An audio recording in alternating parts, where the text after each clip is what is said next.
നമസ്കാരം. ഷെരീഫ് കിച്ചൻ എന്ന യൂട്യൂബ് ചാനലിലേക്ക് എല്ലാവർക്കും സ്വാഗതം. ഇപ്പോൾ നമ്മൾ നിൽക്കുന്നത് തൃശ്ശൂർ ജില്ലയിലെ ചേലക്കര പഞ്ചായത്തിലെ മണ്ണാത്തിപ്പാറ എന്ന സ്ഥലത്താണ്. അവിടെയാണ് നമ്മുടെ ഷെരീഫിൻ്റെ കിച്ചൻ. ഇന്നും നമ്മൾ ഉണ്ടാക്കാൻ പോകുന്നത് നാടൻ ബീഫ് കൊണ്ടാട്ടമാണ്. ഷെരീഫിൻ്റെ കിച്ചണിലേക്ക് നമുക്ക് പോയി നോക്കാം അല്ലേ? പോവാം. ഷെരീഫേ, ഇതാണ് നമ്മുടെ ഷെരീഫ്. ഇന്നത്തെ ഭക്ഷണം ഉണ്ടാക്കുന്നത് ഷെരീഫാണ്. ഓക്കെ, നമ്മുടെ ചങ്കു ബ്രോ ആണ്. ഷെരീഫേ, നമുക്കിതിൽ എന്തൊക്കെ ചേരുവകളെന്ന് പറയും? ഇത് അതിലേക്കുള്ള മസാലകൾ മഞ്ഞൾപ്പൊടി, മുളക് പൊടി, മല്ലിപ്പൊടി, കറി മസാല പൊടിച്ചത് നമ്മൾ പൊടിക്കണതെല്ലാം. പിന്നെ ഇത് വന്നിട്ട് ഇഞ്ചി, പച്ചമുളക്, വെളുത്തുള്ളി, ചുവന്നുള്ളി മിക്സിയിലിട്ടിട്ട് ചതച്ചെടുക്കണത്. ഇതൊരു 1 കിലോ സബോള അരിഞ്ഞ് വെച്ചിരിക്കുന്നത്. തക്കാളി ഒരു 6 എണ്ണം. പിന്നെ മല്ലിയില, പുതിന, കറിവേപ്പില. ഇത് ബീഫ് 30 ആൾക്കുകളാണ് നമ്മളൊന്ന് കരുതിയിരിക്കുന്നത്. അതിൽ നമ്മളത് വേവിക്കാൻ വേണ്ടിയിട്ട് മഞ്ഞൾപ്പൊടി, മുളക് പൊടി, മല്ലിപ്പൊടി, കറി മസാലപ്പൊടി അതെല്ലാം അതിൽ ആഡ് ചെയ്തിട്ടുണ്ട്. 5 കിലോ ബീഫാണ് ഇതിലുള്ളത്. കോൺഫ്ലവറിൻ്റെ പൊടി, കാശ്മീരി ചില്ലി, പിന്നെ ബീഫിലേക്ക് കൂട്ടുള്ള കോഴിമുട്ട, ഇത് കൂടി മിക്സ് ചെയ്യണം നമുക്കിതെല്ലാം കൂടിയിട്ട്. ഇതിൽ ആദ്യം കുറച്ച് ഉപ്പ് ഇടുന്നുണ്ട്. മഞ്ഞൾപ്പൊടി, മുളക് പൊടിയൊക്കെ ആദ്യം കയറ്റിയിട്ടുണ്ട് ഓൾറെഡി. പിന്നെ കോഴിമുട്ട,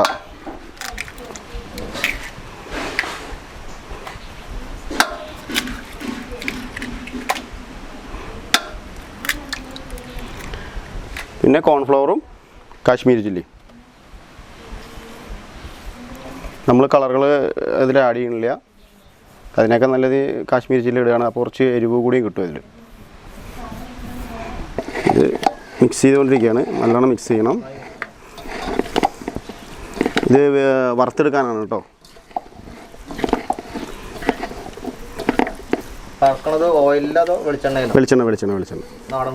വെളിച്ചെണ്ണയിലാണ് വറുത്തെടുക്കണം. നല്ലോണം മിക്സ് ആവണം. എന്നിട്ട് നമ്മളൊരു വേവിച്ച് കാരണം ഒരു 15-20 മിനിറ്റ് വെച്ചാൽ മതി. പച്ചയ്ക്കാകുമ്പോൾ അതൊരു മണിക്കൂറോളം വെക്കണം.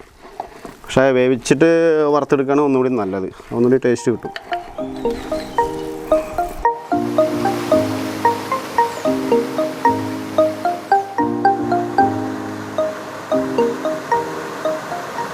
നമ്മളപ്പോൾ എന്നാൽ സ്റ്റവിൻ്റെ മുകളിൽ ഉരുളി വെച്ചിട്ടുണ്ട്. അത് കത്തിക്കാൻ പോവുകയാണ്.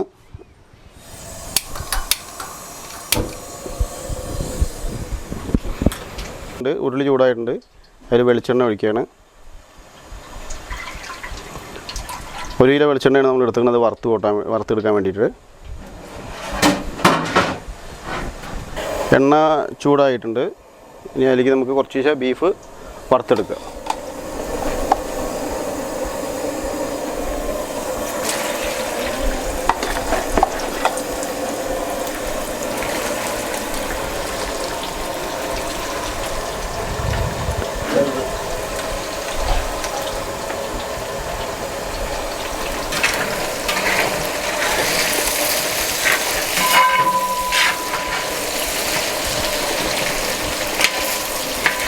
ഇത് വേവിച്ചെടുത്തിട്ടും കൊണ്ടാട്ടമാക്കാം.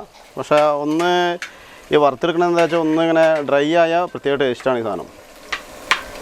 ബീഫ് ഒരു പ്രത്യേക ടേസ്റ്റ് കിട്ടും. നല്ല മണമൊക്കെ വെളിച്ചെണ്ണയുടെയും പിന്നെ അതുപോലെ കറിവേപ്പിൻ്റെ ഇല. പിന്നെ അതിൽ നമ്മൾ ഓൾറെഡി ഗരം മസാല കൂട്ടിയിട്ടുണ്ട് വേവിക്കുന്ന സമയത്ത്. പച്ചമുളക്, ഇതിൽ പച്ചമുളകും നമുക്ക് അരിഞ്ഞിടാം. ഓക്കെ, ഇല്ല എരിവ് കൂടുന്നില്ല.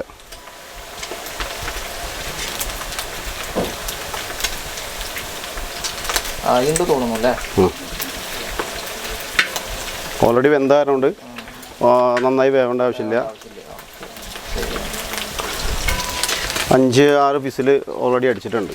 അത് ബീഫിൻ്റെ മൂപ്പ് അനുസരിച്ചിട്ട് കുക്കറിൽ വേവിച്ചിട്ടുണ്ട്. അത് ഓൾറെഡി ആയിട്ടുണ്ട്. അതുകൊണ്ട് കോരി വയ്ക്കാൻ പോവാണ് കേട്ടോ.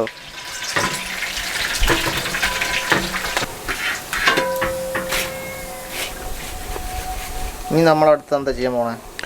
അടുത്ത ഇനി എണ്ണയിലേക്ക് എണ്ണ ഇത്ര ഓവർ എണ്ണ വേണ്ട. ഇത് എണ്ണ കുറച്ച് മുക്കിയെടുക്കും നമ്മൾ. എന്നിട്ട് മറ്റുള്ള ഇഞ്ചി, പച്ചമുളക്, സവോള, തക്കാളി ഐറ്റംസൊക്കെ വഴറ്റിയെടുക്കണം. ഇതിൽ എണ്ണയിലേക്ക് നമ്മൾ ചതച്ച് വെച്ച മസാല ഇടാൻ പോവാണ്. ഇഞ്ചി, പച്ചമുളക്, വെളുത്തുള്ളി, ചുവന്നുള്ളി അതെല്ലാം. ഇതൊന്ന് നല്ലോണം വാടി വരണം.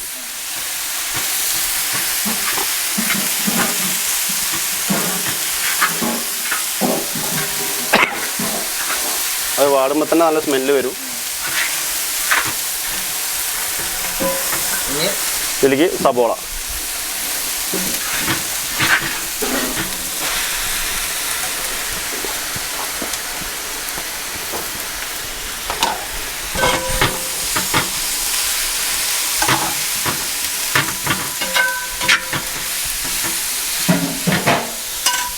സബോള പെട്ടെന്ന് വാടി കിട്ടാൻ വേണ്ടിയിട്ട്, പെട്ടെന്ന് ആവാൻ വേണ്ടിയിട്ട് കല്ലുപ്പ് ചേർത്താം കേട്ടോ.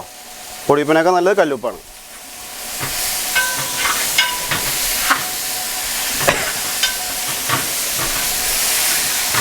കറിവേപ്പിൻ്റെ ഇല, അത് നന്നായി ഡ്രൈ ആയി കിട്ടുകയും ചെയ്യും. അത് നല്ല സ്മെല്ല് വരും. അത് ഉള്ളി നല്ലോണം വാടി വരണം.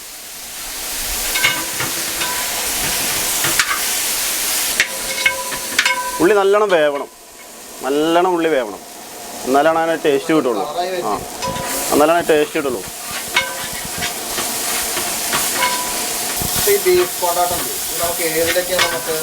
നമുക്ക് ഏറ്റവും ഇഷ്ടമുള്ള സാധനമല്ലേ പൊറോട്ട.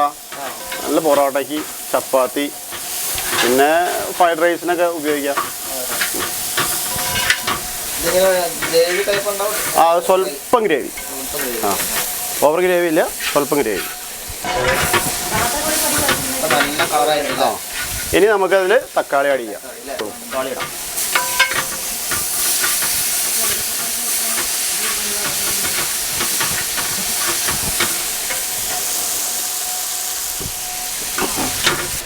ഇതിൽ കുറച്ച് പെരിഞ്ജീരകം, നമ്മൾ ഓൾറെഡി മസാല ഇതിൽ ഇടുന്നുണ്ട്, കറി മസാല ഇടുന്നുണ്ട്. എന്നാലും ഇതൊരു നല്ല മണം കിട്ടും, ഇടയ്ക്കൊന്ന് കടിക്കുകയും ചെയ്യും, റോസ്റ്റായി വരും ചെയ്യാം.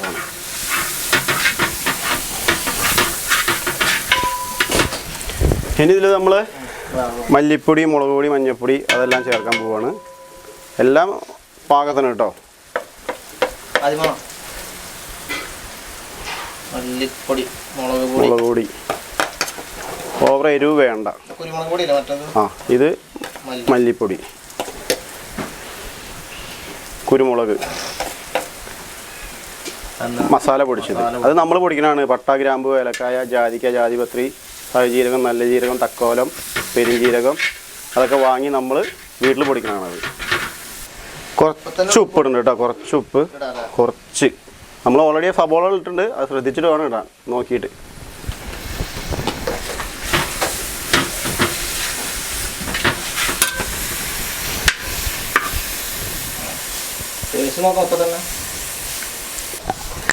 സോസാണ് ഇനി ഇതിൽ ആഡ് ചെയ്യുന്നത്, ടൊമാറ്റോ സോസ്.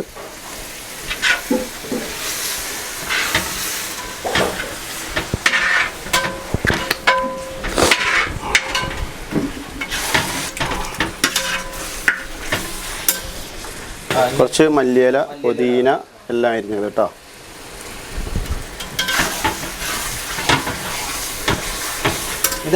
ഇത് അണ്ടിപ്പരിപ്പ് അരച്ചതാണ്. അണ്ടിപ്പരിപ്പ് അരച്ചതാണ് കേട്ടോ. അത് ടേസ്റ്റ് കിട്ടാൻ. മറ്റുള്ള പൗഡർ കാര്യങ്ങളൊന്നും ചെയ്യാണ്ടിരിക്കുക, നാച്ചുറലായിട്ട് ചെയ്യുക. അണ്ടിപ്പരിപ്പ് അല്ലെങ്കിൽ തേങ്ങാപ്പാൽ അതൊക്കെ വെച്ചുണ്ടാക്കുക.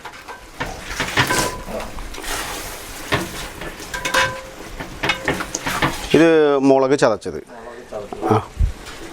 ഉണക്കമുളക് നല്ല കഴുകി വൃത്തിയാക്കിയിട്ട് ചതച്ചത്. കൊണ്ടാട്ടത്തിൻ്റെ മെയിൻ ഒരു ഐറ്റമാണിത്. ബീഫ് കൊണ്ടാട്ടം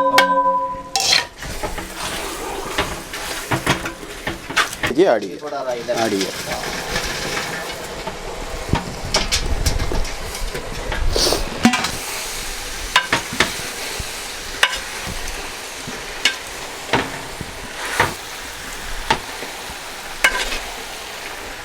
ഓവറായിട്ട് ഗ്രേവി വേണ്ട, ചെറിയൊരു ഡ്രൈ ഫ്രൈ പോലെ ചെറിയതായിട്ട് വേണ്ടുള്ളൂ, ഓവറായിട്ട് വേണ്ട.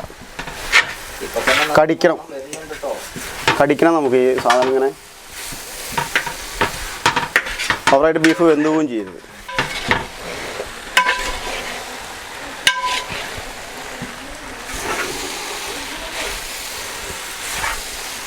ചതച്ച മുളകിൻ്റെ ആ ഒരു ഇത് കണ്ടോ, അങ്ങനെയാണ് മുളക് ചതച്ചിടുന്നത്.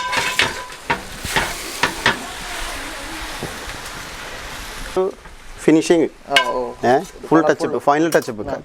അതിൽ ക്യാപ്സിക്കം ഉണ്ട്, മുന്തിരി, അണ്ടിപ്പരിപ്പ്, ക്യാരറ്റ് എല്ലാം കൂടി മിക്സ് ചെയ്തിട്ട് അതിൻ്റെ മുകളിൽ ഇട്ട് കൊടുക്കുക. അപ്പോൾ ബീഫ് കൊണ്ടാട്ടം റെഡി. ഓക്കെ, എല്ലാവരും ട്രൈ ചെയ്ത് നോക്കുക. ലാസ്റ്റ് ഇതിൽ നമ്മൾ അണ്ടിപ്പരിപ്പ്, മുന്തിരി, നല്ല മണം, കറിവേപ്പില എല്ലാം കൂടി ചേർത്തിട്ടുണ്ട്. ക്യാപ്സിക്ക, ക്യാരറ്റ്, മല്ലിയില, പുതിന എല്ലാം ഇട്ടിട്ടുണ്ട്. എല്ലാവരും വീട്ടിൽ ട്രൈ ചെയ്ത് നോക്കുക. ഇപ്പോൾ 10-30 ആളൊക്കെ വരുന്നുണ്ടെങ്കിൽ നമുക്ക് സ്വന്തം നമ്മളുടെ വീട്ടിൽ നമുക്ക് തന്നെ ചെയ്യാവുന്നുള്ളൂ.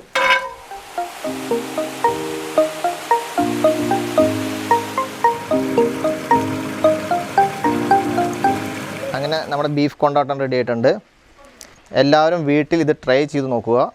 ഞാൻ ടേസ്റ്റ് ചെയ്ത് നോക്കി, സൂപ്പറായിട്ടുണ്ട്. ഈ വീഡിയോ ഇഷ്ടമായെങ്കിൽ സബ്സ്ക്രൈബ് ചെയ്യാൻ മറക്കരുത് കേട്ടോ. അപ്പോൾ നമുക്ക് അടുത്ത എപ്പിസോഡിൽ കാണാം. ബൈ.